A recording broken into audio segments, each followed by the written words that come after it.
हमारा ये आपसे निवेदन, आप ढोलक बजा दें तो और अच्छा होता। भैया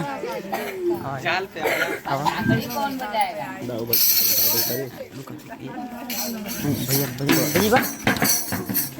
भैया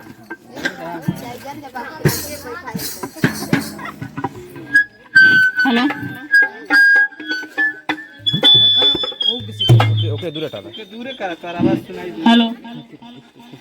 दहेजवा खातिर होत बा हमार ससतिया, दहेजवा खातिर होत बा हमार ससतिया।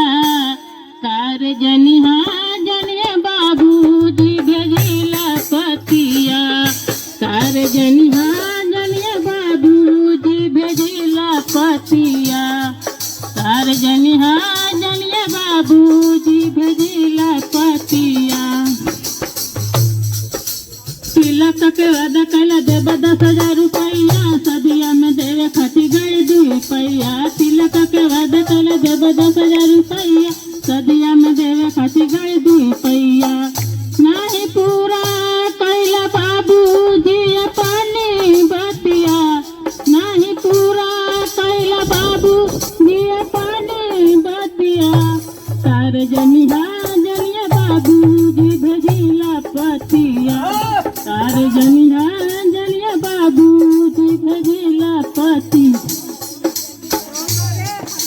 सासु मोरी मारे ननद गरिया में, बड़की जेठन में ताना सुना। सासु मोरी मारे ननद गरिया में, बड़की जेठन में सासु मोरी मारे ननद गरिया में, बड़की जेठन में ताना सुनावे।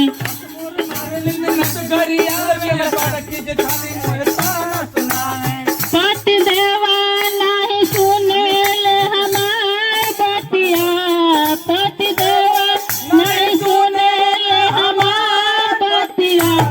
तार जनिया जनिया बाबूजी भेजिला पतिया, तार जनिया जनिया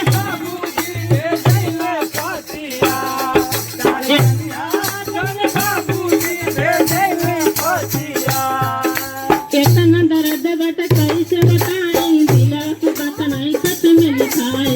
इतना दर्द बट कैसे बताई, दिला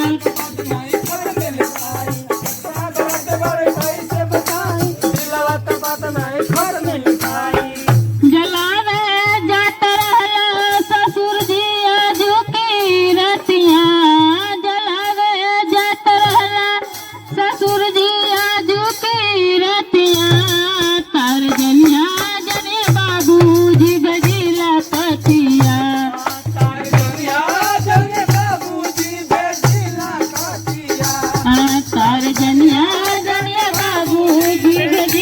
पतिया।